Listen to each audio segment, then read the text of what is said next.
आज की क्लास में हम लोग आगे बात करते हैं करंट इलेक्ट्रिसिटी में। जो अगला टॉपिक है वो है कॉम्बिनेशन ऑफ रेजिस्टेंस। हम बता रहे थे, थोड़ा सा ब्रीफ नॉलेज दिए थे और बढ़े तो उससे पहले वापस आते हैं रेजिस्टेंस पे ताकि आपको समझ में आए। पीछे एक टॉपिक छूटा हुआ है रेजिस्टेंस से रेजिस्टिविटी का, उसको समझाते हैं फिर आगे बढ़ते हैं कॉम्बिनेशन पे। ठीक है, देखो रेजिस्टेंस के बारे में बताए थे कि ये एक इंटरनल प्रॉपर्टी होती है, मतलब ये चाहता है कि करंट पास ना करें। बेसिक पता है, सिंबल होता है आर, ऐसा यूनिट होता है ओम, ये सब पता है। ठीक है, देखो अब ये बता रहे हैं कि जो रेजिस्टेंस है ये हर कंडक्टर में होता है। कंडक्टर के पास रेजिस्टेंस जितना ज़्यादा होगा कंडक्टर करंट को क्या करेगा, उतना ही कम पास करेगा, यही ना। रेजिस्टेंस का ही एक उल्टा चीज़ होता है जिसको हम बताए थे कंडक्टेंस। रेजिस्टेंस करंट को रोकता है, कंडक्टेंस करंट को क्या करता है, बढ़ाता है। देखो आज हम लोग बात करते हैं फैक्टर। देखो ये टॉपिक है आपका फैक्टर्स दैट इफेक्ट रेजिस्टेंस, मतलब वो फैक्टर जो रेजिस्टेंस को इफेक्ट करता है। रेजिस्टेंस किस पे डिपेंड करता है, यानी कि इसी चीज़ को आप ऐसे लिख सकते हो कि रेजिस्टेंस डिपेंड्स अपॉन। यहाँ पे हम ऐसे ही बता सकते हैं आपको कि जो रेजिस्टेंस है ये डिपेंड करेगा, डिपेंड्स अपॉन, किस पे डिपेंड कर रहा है। ध्यान से देखिएगा, ये बहुत इंपॉर्टेंट है। पहला नंबर याद रखिएगा, सबसे पहला चीज होता है लेंथ ऑफ वायर। ठीक है, लेंथ ऑफ वायर, वायर के लेंथ पे। दूसरा होता है thickness of wire, thickness of wire. इसी थिकनेस ऑफ वायर को हम दूसरे टर्म में बोल सकते हैं cross sectional area, cross sectional area of wire. देखो हम वायर की बात करेंगे, दूसरे कंडक्टर की बात नहीं कर रहे हैं। वायर मतलब तार की बात कर रहे हैं, तार से होकर करंट पास करेगा तो हम तार की बात कर रहे हैं। करंट ऐसे किसी भी मेटेलिक सब्सटेंस में पास करेगा, चाहे वो क्यूब के शेप का हो, क्यूबॉइड के शेप का हो, स्फीयर हो, कैसा भी हो, उसमें करंट पास करेगा। लेकिन यहाँ माना गया है कि तार से करंट पास कर रहा है और जो वायर है वो आपका सिलेंड्रिकल शेप का है, ये याद रखिएगा। ठीक है, वायर जो है वो सिलेंड्रिकल शेप का है। तीसरा हम आपको बता रहे हैं टेम्परेचर पे, और चौथा हम आपको बताते हैं नेचर पे। ये चार चीज है nature of wire. Nature of wire का मतलब मटेरियल ऑफ वायर, इसी को हम दूसरे नाम से जानते हैं, वो है मटेरियल ऑफ वायर। वायर के मटेरियल पे देखो छोटा छोटा चीज समझो, ये चार चीज है जिस पे रेजिस्टेंस डिपेंड करता है।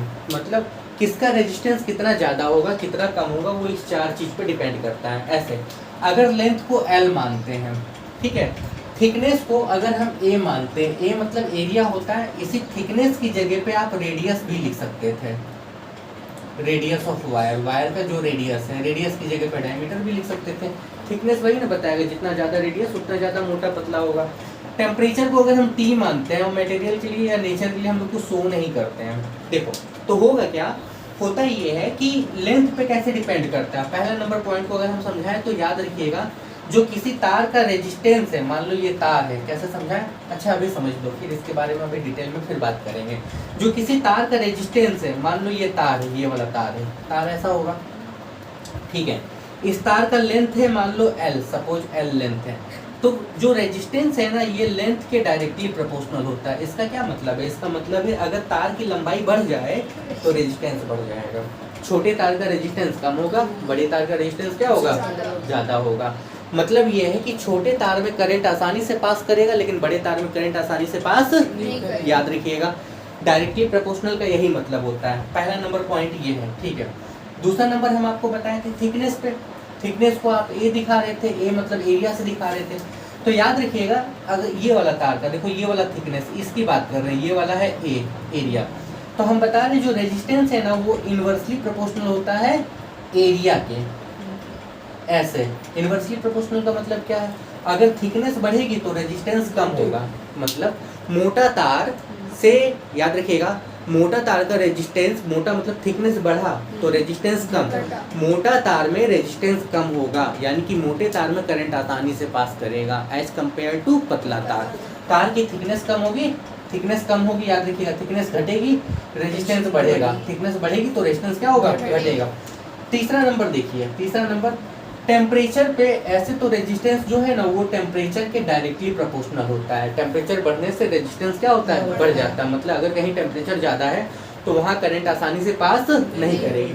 और नेचर मतलब अलग अलग मटेरियल का अलग अलग रेजिस्टेंस होता है। आपको पता होगा सिल्वर बहुत अच्छा करंट को पास करता है, चांदी का तार हम लोग नहीं बनाते हैं, एक्सपेंसिव होता है, करंट बहुत आसानी से पास करता है, रेजिस्टेंस कम होता है। कॉपर का रेजिस्टेंस कम होता है, आयरन का रेजिस्टेंस थोड़ा सा ज़्यादा होता है, एल्युमिनियम का रेजिस्टेंस कम होता है। मतलब अलग अलग मटेरियल का रेजिस्टेंस क्या होता है, अलग अलग होता है। तो ये 4th नंबर का पॉइंट ऐसे ही है। अगर आपसे एग्जाम में पूछा जाए what are the factors that affect resistance, these are the 4 फैक्टर्स that affect resistance of a wire. Point number 1 length of wire, point number 2 thickness of wire, point number 3 temperature and point number 4 nature of wire. And अगर ये पूछा जाए कि जो resistance है वो length पे कैसे डिपेंड करता है, तो आप लिख दीजिएगा resistance is directly proportional on the length of wire. Wire के लेंथ पर क्या है, डायरेक्टली प्रोपोर्शनल है। ठीक है, देखो आगे बढ़ते हैं। ठीक है बेटा, आगे बढ़ते हैं। देखिए ये दोनों इंपॉर्टेंट है। टेम्परेचर, जेन्युइन टेम्परेचर क्या होता है, बढ़ता घटता नहीं है। ओम्स लॉ में चले जाओ, टेम्परेचर को कांस्टेंट रखे थे, याद आ रहा होगा आप लोग को। हम बताएं टेम्परेचर जल्दी से कहीं बढ़ता घटता नहीं है, तो हम मान लिए टेम्परेचर कांस्टेंट है, तो इसको भी हम नहीं पकड़ेंगे। हम इन दोनों इक्वेशन को लेके चलते हैं, इन दोनों को, ठीक है, याद रखिएगा, इन दोनों को लेके चलते हैं। मतलब क्या है, मतलब ये है कि जो रेजिस्टेंस था, देखिए अच्छे से, जो रेजिस्टेंस था ये डायरेक्टली प्रोपोर्शनल लेंथ पे था, ठीक है, और इनवर्सली प्रोपोर्शनल किस पे था, एरिया पे। ये दोनों को अगर एक साथ मिला दो तो देखो जो रेजिस्टेंस है वो डायरेक्टली प्रोपोर्शनल लेंथ पे और इनवर्सली प्रोपोर्शनल किस पे होगा, एरिया पे। आपको याद आएगा कि जब भी आप प्रोपोर्शनल हटाते हो तो इसके बदले एक इक्वल आता है, एक कांस्टेंट आता है। ये है कांस्टेंट, ये है कांस्टेंट, ये कांस्टेंट है, ये इसको बोलते हैं रो, याद रखिएगा ये रो है, इसको रो बोलते हैं, ठीक है। ये एक कांस्टेंट है, is a constant that is resistivity. इसी को हम बोलते हैं रेजिस्टिविटी। रेजिस्टिविटी याद रखिएगा, ये रेजिस्टिविटी का सिंबल है। इसका एसआई यूनिट क्या होता है, यहीं पे बता दे रहे हैं। इसका एसआई यूनिट क्या होता है, इसका एसआई यूनिट होता है ओम मीटर। ओम मीटर कहाँ से आ रहा है, अभी देखो कहाँ से आ रहा है, देखो देखो, इसको इस तरफ रखते हैं, इसको इधर भेजते हैं, ये नीचे चला आएगा, यहाँ तक कोई दिक्कत है नहीं ना। बताओ रेजिस्टेंस का यूनिट क्या होता है, ओम। एरिया का क्या होता है, मीटर का स्क्वायर। लेंथ का क्या होता है, मीटर होता है। मीटर से मीटर मर गया तो इसका यूनिट क्या बचा, ओम मीटर। तो हम वही बताएं रेजिस्टिविटी का यूनिट क्या होता है, ओम मीटर। होता है क्या है रेजिस्टिविटी, रेजिस्टेंस आपको पता है ना कि क्या होता है, इंटरनल प्रॉपर्टी ऑफ कंडक्टर, जो चाहता है करंट पास ना करे। उसी तरीके से रेजिस्टिविटी इंटरनल प्रॉपर्टी होती है रेजिस्टेंस की। इसको हम लोग स्पेसिफिक रेजिस्टेंस भी बोलते हैं, इसको हम लोग स्पेसिफिक रेजिस्टेंस भी बोलते हैं। रेजिस्टेंस नहीं, स्पेसिफिक रेजिस्टेंस, जो रेजिस्टेंस से निकल के आ रहा है, याद रखिएगा, इसको हम लोग बोलते हैं स्पेसिफिक। आपको रेजिस्टिविटी दिया हुआ है या स्पेसिफिक रेजिस्टिविटी दिया हुआ है। अब देखो एक सवाल यहाँ पे, यहीं पे एक चीज समझो आप ऐसे समझो, यहीं पे आपको बोला जाएगा डिफाइन करो कि 1 ओम मीटर की रेजिस्टिविटी डिफाइन करो, तो हम यहीं पे डिफाइन कर देते हैं, ऐसे समझिएगा। देखो इसी फॉर्मूला से, इस फॉर्मूला से इसको मिटाते हैं। यूनिट कहाँ से आया हम आपको बता चुके हैं। देखो मान लो किसी वायर का रेजिस्टेंस ओम मीटर है, 1 ओम है, उसका एरिया है 1 मीटर का स्क्वायर, और वो वायर 1 मीटर लंबा है, तो उसकी जो रेजिस्टिविटी निकलेगी ना, वो निकलेगी 1 ओम मीटर। देखो मीटर मीटर कट जाएगा, ओम मीटर बचेगा। मतलब 1 ओम मीटर की जो रेजिस्टिविटी है वो उस वायर की है जिस वायर का लेंथ 1 मीटर होगा, एरिया 1 मीटर स्क्वायर होगा, और 1 ओम उसका रेजिस्टेंस होगा। अच्छा एक चीज और सुनो, रेजिस्टिविटी किस पे डिपेंड करती है, ये याद रखना। ये डिपेंड किस पे करती है, यहीं पे बता दे रहे हैं। रेजिस्टिविटी किस पे डिपेंड करती है, यहीं पे बता दे रहे हैं। ये डिपेंड करती है 2 चीज पे। पहला मटेरियल ऑफ वायर पे, मटेरियल ऑफ वायर पे ये डिपेंड करती है, और दूसरा डिपेंड करती है टेम्परेचर पे। इसके अलावा किसी चीज पे डिपेंड नहीं करती है।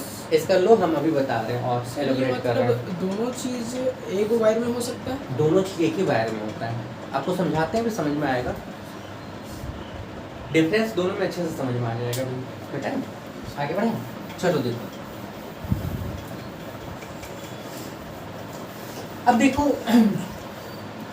रेजिस्टेंस और रेजिस्टिविटी में डिफरेंस क्या है, पहले इसको समझ लो अच्छे से। एक तरफ हम लिखते हैं रेजिस्टेंस और एक तरफ हम लिखते हैं resistivity.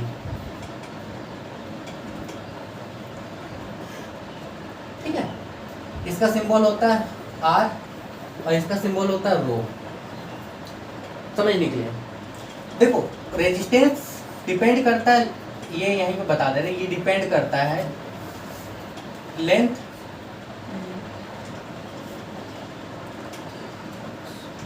Thickness, nature and temperature पे।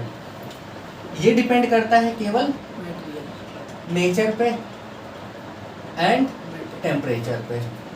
इसका क्या मतलब है? यहाँ डिपेंड सही है, ये डिपेंड करता है। इसका मतलब पहले समझो इस लाइन का मतलब ये है कि मान लो कि ये दो बच्चा है A और B, दोनों को हम बोले कॉपर का वायर लेके आओ, कॉपर का CU वायर दोनों को लाना है कॉपर का। ठीक है, ये बच्चा लाया है इतना बड़ा तार और ये बच्चा लाया है इतना बड़ा तार। क्या दोनों का रेजिस्टेंस सेम होगा? नहीं। क्योंकि रेजिस्टेंस लेंथ पे डिपेंड कर रहा है, बताए ना। हाँ। अच्छा, कैलकुलेशन कैसे करेंगे नहीं समझ में आ रहा है, पर दोनों का रेजिस्टिविटी सेम होगा क्योंकि रेजिस्टिविटी लेंथ पे डिपेंड नहीं करता। नेचर पे करती है ना। दोनों का तो कॉपर ही है भाई, दोनों तो कॉपर, तो जो रेजिस्टिविटी इसका है वही रेजिस्टिविटी उसका भी होगा। अब समझ में आ रहा है रेजिस्टिविटी क्या है? समझ में आ रहा है? देखो, रेजिस्टिविटी का जो कॉन्सेप्ट है बहुत आसान कॉन्सेप्ट है, इसको कॉम्प्लिकेटेड बना दिया जाता है। हम सिंपल से बात बोल रहे हैं, तार की लंबाई बढ़ाएं, तार की मोटाई बढ़ाएं, थिकनेस बढ़ाओ, इस सब बढ़ाने से उसका रेजिस्टेंस चेंज होता है, लेकिन उसका रेजिस्टिविटी चेंज नहीं होता। भाई तुम 1 सेंटीमीटर का तार लेके आओ या 1 लाख सेंटीमीटर का लेके आओ, फर्क नहीं पड़ता। अगर वो तार कॉपर का है तो जो यहाँ रेजिस्टिविटी होगी वही यहाँ रेजिस्टिविटी होगी। कहने का मतलब है न्यूमेरिकली आपको एडवांटेज यहाँ मिल रहा है कंपेयर करने के लिए। कोई दिक्कत है? सर तो रेजिस्टिविटी भी तो रेजिस्टेंस ही होता है। प्रॉपर्टी नहीं, रेजिस्टेंस नहीं होता है, ये प्रॉपर्टी है रेजिस्टेंस की। आप ऐसे समझो, कोई एक तार है, उस तार का रेजिस्टेंस 1 ओम है, तार की लंबाई 1 मीटर है, उसका एरिया है 1 मीटर स्क्वायर का। उस समय भाई देखो, ये चीज़ सोचो ना, फॉर्मूला ध्यान से सुनना, R equal to rho into L upon A था ना। अगर ये दोनों एक एक कर दो, लेंथ 1 मीटर कर दो, एरिया 1 मीटर स्क्वायर कर दो, उस समय ये दोनों बराबर होगा। ये दोनों बराबर नहीं है, याद रखिएगा।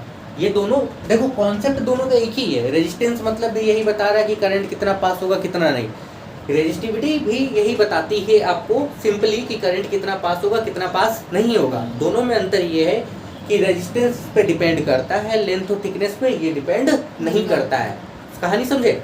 मान लो कोई तुमसे बोले तार लेके आओ, तुम लेके आओगे, कोई उसको बोले तार लेके आओ, वो भी लेके आएगा। जरूरी नहीं ना है कि सेम लेंथ में लेके आओगे, सेम थिकनेस में लेके आओगे। अगर सेम वायर लेके आए हो, सेम नेचर का वायर, तो रेजिस्टिविटी सेम होगी पर रेजिस्टेंस सेम नहीं होगा। कहानी समझ में आ गया? सर, या जो रेसिस्टिविटी में मतलब टेम्परेचर तो अलग हो सकता है। टेम्परेचर अगर मान लीजिए नहीं। एक भी अलग-अलग तार टेम्परेचर यहाँ हम कांस्टेंट लेके चलते हैं, यहाँ पे तो टेम्परेचर पे डिपेंड कर रहा है, ये भी तो टेम्परेचर पे डिपेंड कर रहा है, ये भी नेचर पे कर रहा है, ये भी नेचर पे कर रहा है ना। समझ गए? कोई दिक्कत? ठीक है, अभी इस पे रिलेटेड कॉन्सेप्ट हम बनाएंगे, चिंता नहीं करो। अभी न्यूमेरिकल आप लोग करोगे तब आपको और अच्छे से समझ में आएगा। पहला नंबर पॉइंट ये था, ठीक है। अरे इसको इस टर्म में समझो। देखो, मास पता है क्या होता है सबको? बताओ कौन ज़्यादा भारी होगा, 2 kg या 4 kg? 4 kg। कोई दिक्कत? डेंसिटी पता है ना आपको? बताओ, डेंसिटी के बारे में अगर हम बोले किसी का डेंसिटी 2 ग्राम पर सेंटीमीटर का क्यूब है, किसी का डेंसिटी 8 ग्राम पर सेंटीमीटर का क्यूब है, कौन ज़्यादा भारी होगा? अच्छा, मास भी भारीपन को बता रहा है, डेंसिटी भी भारीपन को बता रहा है, दोनों तो भारीपन को बता रहा है। क्या ये दोनों एक है? नहीं। एक बात आप यहीं पर समझो, ध्यान से समझना। आप ही लोग बताओगे, हम नहीं बताएंगे। मान लो ये आयरन का ब्लॉक है, आयरन का है, Fe मतलब आयरन, ये भी आयरन का ब्लॉक है, ठीक है। बताओ, ये भी आयरन का ही ब्लॉक है, मास किसका ज्यादा होगा? ये A है और ये B है, किसका मास ज्यादा होगा? किसकी डेंसिटी ज्यादा होगी? डेंसिटी दोनों बराबर होगा क्योंकि दोनों आयरन का है। डेंसिटी का मतलब क्या होता है? डेंसिटी का मतलब होता है यूनिट प्लेस में कितना उसमें एटम है। भाई अगर इसका एक छोटा सा यूनिट यहाँ निकाले, अगर इसमें 4 एटम होगा तो उतने ही जगह में यहाँ भी तो 4 एटम होगा ना। नहीं समझ में आ रहा है? जिस बेंच पे आप बैठो ये लकड़ी का बना हुआ है, इतना छोटा सा हिस्सा चाहे इस कोना से काटो या इस कोना से काटो, दोनों तरफ एटम तो सेम ही रहेगा ना। दैट इज डेंसिटी ना। नहीं समझ में आ रहा है? फील करो इसको। देखो डेफिनेटली मास इसका ज्यादा होगा, mass of B will definitely more than mass of A, but density of B will be equal. ठीक है, याद रखिएगा डेंसिटी बी का जो डेंसिटी है वो ए के इक्वल ही होगा। कहानी समझिए, कोई दिक्कत? यही कॉन्सेप्ट यहाँ पे था। लेंथ बढ़ने से डेफिनेटली इसका रेजिस्टेंस बढ़ेगा, बट रेजिस्टिविटी दोनों का क्या होगा? सेम होगा, क्योंकि वो इंटरनल प्रॉपर्टी ही है रेजिस्टेंस का। उसके लिए जो रेजिस्टिविटी, इसके लिए भी वही रेजिस्टिविटी होगा। ठीक है, अनटिल अनलेस जब तक नेचर और टेम्परेचर हम चेंज ना करें। I hope clear? बढ़े आगे? ठीक है, तो ये समझ में आ गया। आगे सुनो इसी चीज को। ठीक है, अच्छा दूसरा नंबर डिफरेंस हम बताएं। इसका ऐसा यूनिट याद आ रहा होगा, रेजिस्टेंस का ऐसा यूनिट क्या होता है? ओम होता है। या तो ऐसा लिखते हैं या तो ऐसा लिखते हैं। इसमें देख लो, इसका ऐसा यूनिट क्या होता है? ओम मीटर होता है। ओम मीटर होता है। ठीक है, तीसरा अगर पॉइंट ले तो देखो, तीसरा पॉइंट यहीं पे हम आपको समझाते हैं। याद रखिएगा रेजिस्टेंस का जो इनवर्स होता है, इनवर्स ऑफ रेजिस्टेंस, ये क्या था? हाँ, कंडक्टेंस था। इसी तरीके से अगर इसके इनवर्स की बात करें, इनवर्स ऑफ रेजिस्टिविटी, कंडक्टिविटी, ये क्या हो जाएगा? Conductivity. I hope clear? Main difference आपके पास है। ठीक है, चलिए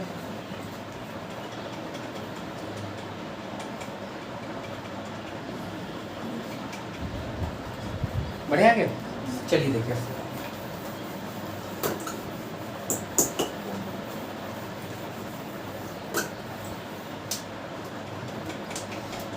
देखो इससे रिलेटेड एक दो न्यूमेरिकल्स आप लोग को करना है, वो समझना है। ठीक है, पहले सिंपल और कॉन्सेप्ट वाला देख लो। मान लो ये कोई तार है, कोई वायर है। अगर इसका लेंथ हम डबल कर दें, a wire get double without changing its area. यहाँ पे क्वेश्चन है, a wire get double without changing in its area, what will be change in resistance? Resistance पे क्या चेंज होगा? क्या होगा बताओ? क्या चेंज होगा बताओ? किसी वायर को डबल कर दिया, बिना एरिया चेंज किए हुए, देखो एरिया कांस्टेंट रखे हैं, तो रेजिस्टेंस पे क्या चेंज होगा? रेजिस्टेंस डायरेक्टली प्रोपोर्शनल लेंथ पे था, इसको बढ़ाया तो ये बढ़ेगा, इसको डबल किए तो ये कितना हो जाएगा? कहानी खत्म। कोई दिक्कत? यही सवाल होता है यहाँ, डबल नहीं करके 4th टाइम कर देते हैं, मतलब 1/4 कर देते हैं, तो क्या होता है? 1/4 मतलब घटाना होता है ना। ये घटा तो ये घटेगा, इसको 1/4 किए तो ये कितना होगा? कोई दिक्कत है? यही चीज आपको बोलता। इसी चीज को अगर हम बोल देते कि लेंथ नहीं एरिया की बात करते हैं, एरिया अगर डबल कर दें, लेंथ को बिना चेंज किए हुए, लेंथ चेंज नहीं कर रहे हैं, एरिया डबल कर दें, मतलब तार ऐसा था पहले, अब तार को ऐसा कर दिए। देखो लेंथ वही है, इसका L था, इसका भी ये L है, ये A था, ये 2A हो गया। तो अच्छा एक बात बताओ, रेजिस्टेंस एरिया की क्या होता है? इनवर्स होता है। लेंथ बढ़ने मतलब एरिया बढ़ने पे रेजिस्टेंस कम होना चाहिए। अच्छा, रेजिस्टेंस 1/A होता है, ये बढ़ेगा तो ये घटेगा, इसको डबल किए हैं, 2 टाइम्स किए तो ये 2 टाइम्स क्या होगा? घट जाएगा ना, हाफ हो जाएगा। कोई दिक्कत नहीं? समझ में आएगी? आसान है। अच्छा, अगर हाफ कर दें तो वो 2 टाइम्स बढ़ जाएगा, याद रखिएगा। जब सिंपल एक पूछा जाए, एग्जाम में इतना आसान नहीं आता है, इतना मुश्किल भी नहीं आता। एग्जाम में क्वेश्चन कैसे आता है ऐसे देखो, ठीक है। पहला number, a wire get double in its length and decrease its area of 4 times. What will be new resistance? What will be new resistance? इस चीज को समझिए थोड़ा सा, समझाते हैं हम। कोई तार है, मान लो ये पहले का तार था जिसका लेंथ L है और एरिया A है। इसके लेंथ को डबल किया गया। सेकंड केस देखो, इसके लेंथ को हम डबल कर दिए। डबल करने का मतलब ये 2L कर दिया और इसका डिक्रीज, इसका एरिया कितना कर दिया, 4 टाइम्स घटाए हैं। मतलब इसका जो एरिया है ये कितना हो गया, देखो इसका एरिया 4 टाइम्स घटाए हैं पहले वाले के एरिया के। 1/4 टाइम कर सकते थे ना, पहले एरिया A था, अब कितना हो गया 1/4L भाई। एंड डिक्रीज इट्स एरिया हम सीधा किए हैं सिंपल लैंग्वेज में, आपको समझ में आना चाहिए। कोई दिक्कत है? एक बात बताओ, इस समय इसका रेजिस्टेंस क्या होगा, रो इंटू एल अपॉन ए, यही होगा ना। अच्छा एक बात बताओ, इस तार की रेजिस्टिविटी अगर रो है तो इसका रेजिस्टिविटी चेंज होगा या वही रहेगा? वही रहेगा। कोई दिक्कत नहीं भाई, तार को बढ़ाओ घटाओ उससे क्या मतलब है, रेजिस्टिविटी तो वही रहेगा। ठीक है, इसको R1 मानते हैं, इक्वेशन 1। अच्छा इस समय इसका रेजिस्टेंस कुछ तो चेंज होगा, लेंथ बढ़ा है, एरिया घटा, रेजिस्टेंस चेंज होगा। R2 मानिए, कोई दिक्कत? अच्छा फॉर्मूला क्या होता है, रो इंटू एल। एल की जगह पे क्या लिखेंगे, 2L अपॉन ए की जगह पे क्या लिखेंगे, 1/4। ए होगा यहाँ। यहाँ तक कोई दिक्कत? कोई दिक्कत? बोला सर यहाँ पर न्यू रेजिस्टेंस मांगा है तो हम लोग रेजिस्टिविटी कहाँ रेजिस्टिविटी जल्दी है, वो रेजिस्टेंस का है क्वेश्चन। आर वाला बता रहे हो? हाँ आर मतलब रेजिस्टेंस। रेजिस्टेंस का फॉर्मूला अभी बताया ना, रो इंटू एल अपॉन ए। तो इसके लिए क्या होगा, रो एल की जगह पे क्या हो जाएगा 2L, ए की जगह पे क्या हो जाएगा 1/4। यहाँ तो कोई दिक्कत? ठीक है। अच्छा ये 4 कहाँ जाएगा, 4 टू जाए, इसके साथ मल्टीप्लाई होगा ना, 8 बाहर करो, यहाँ क्या बचा L, नीचे क्या बचा A। कोई दिक्कत? देखो रो इंटू एल अपॉन ए, इस पूरे का वैल्यू क्या आया, R1 के बराबर आया। 8 को आगे कर दें, इसका क्या मतलब है, R2 जो है इसके लिए R2 जो होगा, हाँ वो R1 का कितना होगा 8 टाइम्स। बढ़ा कि घटा, बढ़ गया। अब आप ऐसे ही सोचो ना, हम आपको बताते हैं, ऐसे ही सोचो। एक तो लेंथ बढ़ा है, लेंथ बढ़ने से रेजिस्टेंस बढ़ता है, ऊपर से एरिया भी घटा है, एरिया बढ़ने से भी तो रेजिस्टेंस बढ़ता है ना। समझ में आ गया? इस तरह का सवाल पूछा जाएगा। तो नया रेजिस्टेंस क्या हो गया, नया जो रेजिस्टेंस है वो पुराने रेजिस्टेंस के 8 टाइम्स क्या हो गया, ज़्यादा। आई होप क्लियर है।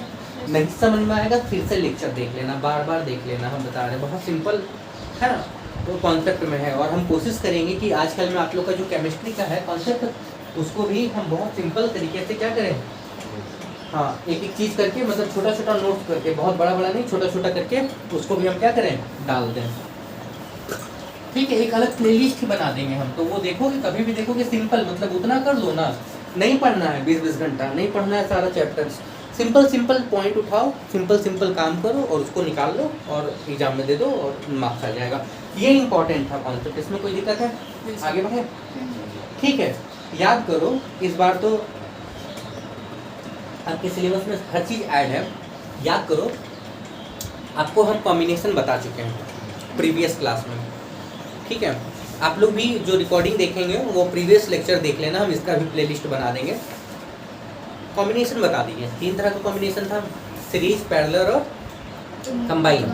हम आपको ये भी बताए थे कि सीरीज देखने से समझ में आए जरूरी नहीं है। आप ये देखो कि पहले का आखिरी वाला दूसरे का पहला वाला, दूसरे का आखिरी वाले तीसरे के पहले वाले से कनेक्टेड है। मतलब अगर हम इन सीरीज की बात करें, देखो कॉम्बिनेशन 3 तरह का होता है, इन सीरीज, इन पैरेलल और कंबाइन। आज हम बात कर रहे हैं इन सीरीज का, क्योंकि बेसिक सब पहले कर चुके हैं। इन सीरीज को हम ऐसे दिखा रहे हैं, ऐसा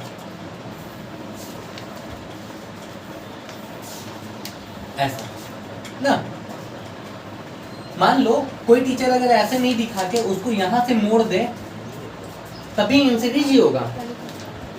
ये भी इन सीरीज है। क्यों इन सीरीज है भाई? ये ऐसे इसको ऐसे कर सकते हो ना। कहानी समझ में आ गया? जी सर। ठीक है, तो आज ऐसे समझो, ये मेरे पास 3 है, ये है मेरे पास R1, ये है मेरे पास R2, ये है मेरे पास R3। मेरे पास 3 रेजिस्टेंस था, तीनों को हम इन सीरीज में जोड़ के रखे हैं। किसी बैटरी से जोड़ेंगे प्लस माइनस। अच्छा याद आया होगा लास्ट क्लास में बताए थे, ये रेजिस्टेंस का मतलब कंडक्टर ही समझो कि यहाँ कंडक्टर जोड़ के रखे हैं। कोई दिक्कत? इसको रेजिस्टेंस नहीं समझिए, इसको कंडक्टर ही समझिए। ये बैटरी है, ठीक है, और ये तीनों सेम नहीं है, मतलब ऐसा मत समझो एसी है, यहाँ भी एसी है, ये तीनों अलग अलग है। तब समझने में और आसान होगा, अच्छा होगा। अब एक बात बताओ, यहाँ से करंट चलेगा, मान लो करंट चली I एम्पियर की सपोज, कोई दिक्कत? वो करंट यहाँ आएगा, इसमें से पास होगा, यहाँ जाएगा। यही करंट इसमें भी तो जाएगा ना, कि इसके लिए करंट अलग जाएगा? नहीं, वही सेम रहेगा। और वही करंट इसमें भी जाएगा। मतलब आपको इन सीरीज में पहला चीज तो पता चला कि जितना भी रेजिस्टेंस है, हर रेजिस्टेंस से सेम करंट पास होता है। हाँ, यानी कि यहाँ पे हम लिख सकते हैं, याद रखिएगा, each resistance get same amount of current. कोई दिक्कत? सर बोल। सर वो मतलब रेजिस्टेंस तो करंट को रोकता है, तो फिर सेम जाएगा। यहाँ रेजिस्टेंस नहीं जुड़ा है, कोई बल्ब होगा, एसी होगा, फ्रिज होगा, उसके पास रेजिस्टेंस है, प्रॉपर्टी है। इसको जितना रोकने का मन किया ये रोक लिया, बाकी करंट पास करेगा ना कि नहीं करेगा? करेगा ना। तुमको क्या लगता है कि बहुत रेजिस्टेंस होता है किसी के पास में? किसी के पास में कितना रेजिस्टेंस हो सकता है? 1 ओम रेजिस्टेंस भी किसी के पास नहीं होता है। 1 ओम रेजिस्टेंस बहुत रेजिस्टेंस हो जाता है। मतलब जितना करंट दे रहे हैं ना, उस हिसाब से ये करंट को बहुत कम रोकता है। मान लो अगर रेजिस्टेंस ज़्यादा हो जाए, करंट को ज़्यादा रोकेगा, तो हम उसका यूज क्यों करेंगे? नहीं समझ में आ रहा है? दिमाग लगाओ। रेजिस्टेंस का काम है करंट रोकना, हम उसमें करंट देना चाहते हैं, अगर वो रोकने लगेगा तो हम उसका इस्तेमाल क्यों करेंगे? उसको निकाल के फेंक नहीं देंगे भाई। हम चाहते तो मेरा बात मानो, तो मेरा बात मानोगे नहीं, तुमको यहाँ रखेंगे क्यों? तुमको निकाल के नहीं फेंक देंगे। क्लियर? तो कोई करंट कितना रोकता है? बहुत कम रोकता है। अब एक बात बताओ, तो हम मानते हैं कि ना के बराबर रोक रहा है, कोई दिक्कत? यहाँ रेजिस्टेंस नहीं जुड़ा है, आप ये मत सोचो कि रेजिस्टेंस जुड़ा है, यहाँ कंडक्टर जुड़ा है। उस कंडक्टर के पास कुछ रेजिस्टेंस होगा, वो रेजिस्टेंस हम दिखाते, कंडक्टर को यहाँ दिखा नहीं सकते हैं, कंडक्टर के लिए कोई सिंबल नहीं बनाएंगे। सब हम आखिरी क्लास में डिस्कस कर चुके हैं। रेजिस्टेंस, उसके बाद रजिस्टर, कंडक्टर सब बताए थे ना, तो वही चीज़ हम आपको बता रहे हैं। अब कहानी क्लियर? मान लो यहाँ से 2 एम्पियर की करंट इसमें गई, कोई दिक्कत? यही 2 एम्पियर की करंट इसमें भी जाएगी, क्योंकि आप ऐसे समझो कि इसके पास रेजिस्टेंस बहुत कम है, ये कुछ नहीं रोका होगा। वही 2 एम्पियर की करंट इसमें भी जाएगी। अदरवाइज तुम दिमाग लगाओ, सोचना तुम्हारा सही था। मान लो कि जैसे 5 एम्पियर का अगर करंट दी है, 1 ओम का ये रोक लिया, 2 ओम का ये रोक लिया, 3 ओम का ये रोक लिया।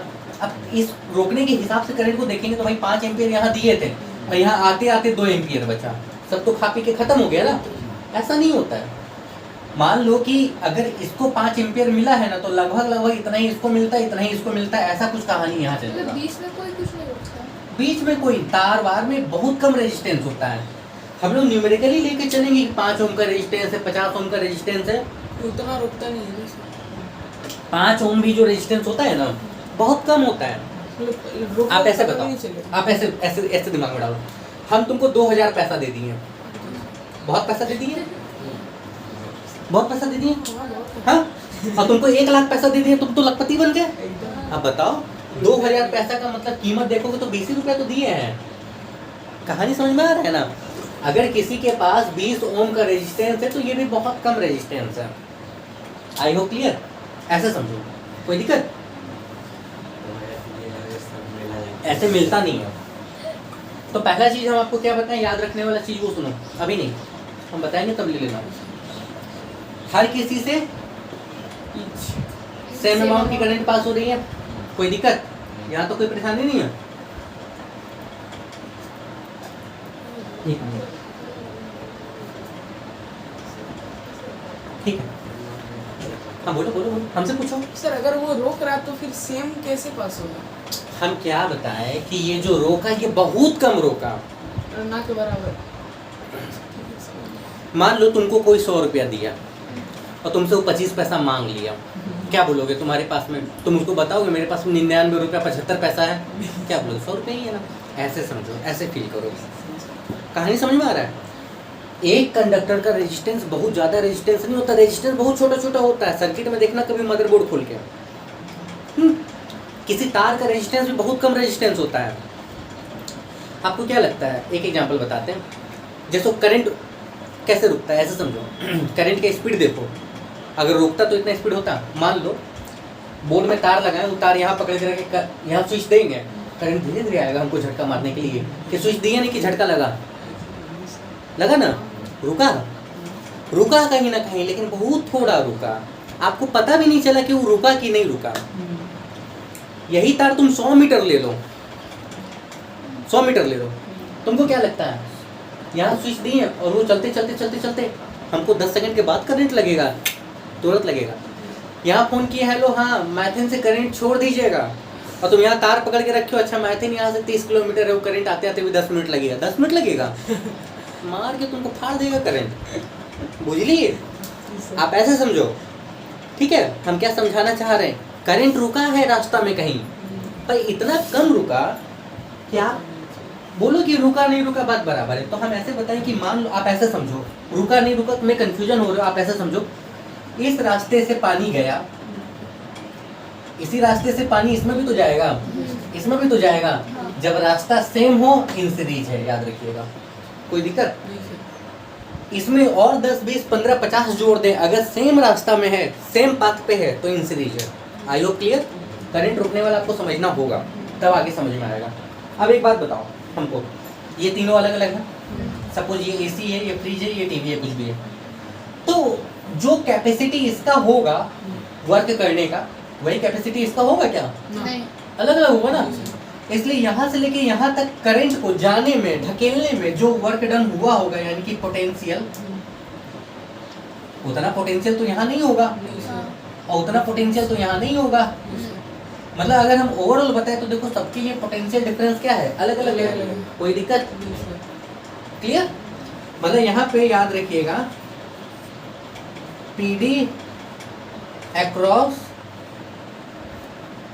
each resistance is different। ये डिफरेंस याद रखना है आपको, आपको पैरेलल से भी कंपेयर करवाएंगे, ठीक है? कोई दिक्कत? क्लियर हो? आगे सुनो, तीसरा नंबर याद रखिएगा।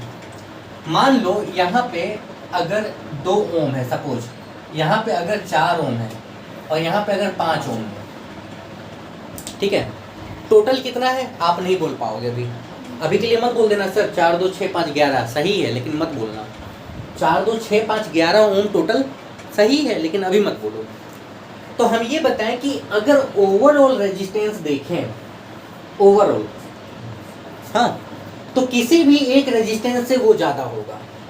अगर ओवरऑल देखें तो किसी भी एक रेजिस्टेंस से वो क्या होगा? ज़्यादा होगा। ओवरऑल का मतलब ये है कि अगर R1, R2 और R3 की जगह पे कोई एक बैठा हो अपने से, मान लो R बैठा है, हम 3 नहीं बैठाएंगे, हम 3 अलग अलग टीचर नहीं लाएंगे, एक टीचर लाएंगे, ठीक है? 3 अलग अलग टीचर नहीं लाएंगे, एक टीचर लाएंगे, ठीक है? अंकित सर को ले आएंगे। अब अंकित सर इस 3 टीचर पे भारी है, ऐसे फील कर लो, बुझ गए? क्लियर?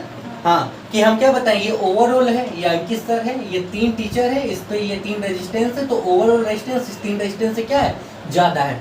इसी ओवरऑल को हम बोलते हैं equivalent. Equivalent resistance is more than any one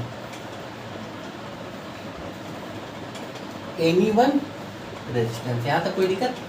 I hope clear? कौन सा? अरे मतलब अंकित सर इस तीनों मास्टर से भारी है, ऐसा समझो, एक लाइन में।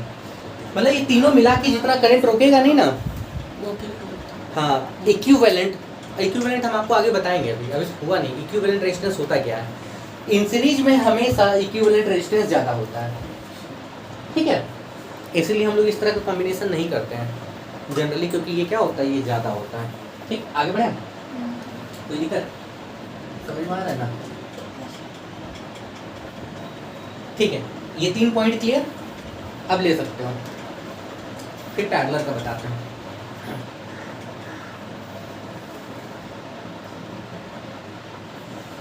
बताए? जी सर। चलो देखो इन सीरीज का ये 3 पॉइंट यहाँ है, ठीक है, ये इन सीरीज का है। पैरेलल वाला ऊपर बताएंगे आपको। देखो सेकंड नंबर जो आपके पास में वो है पैरेलल। पैरेलल कॉम्बिनेशन होता कैसे है, आपको याद आया होगा, कुछ इस तरह का बनाया है।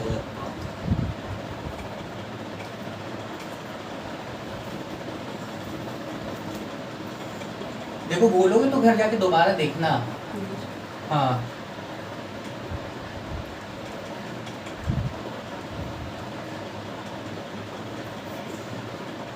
ये R1 R2 याद होगा, इन सीरीज में करंट एक ही पथ से पास हो रही थी। यहाँ देखो ये प्लस ये माइनस, करंट यहाँ आई, यहाँ आके करंट है दिमाग खराब करंट का, आई वाले करंट का दिमाग खराब हुआ। अब आई वाला करंट बोल रहा है हम जाएं तो किधर जाएं, इधर जाएं, इधर जाएं या इधर जाएं। अब वो तीनों तरफ जाएगी, एक पाइप से जब 3 पाइप जुड़ा रहेगा पानी तो तीनों में जाएगा ना। मतलब थोड़ा सा करंट इसमें चला गया, थोड़ा सा करंट इसमें चला गया, थोड़ा सा करंट, कोई दिक्कत मतलब इक्वली डिवाइड नहीं। अगर ये तीनों इक्वल है तो इक्वली डिवाइड होगा, नहीं तो नहीं होगा, कोई दिक्कत।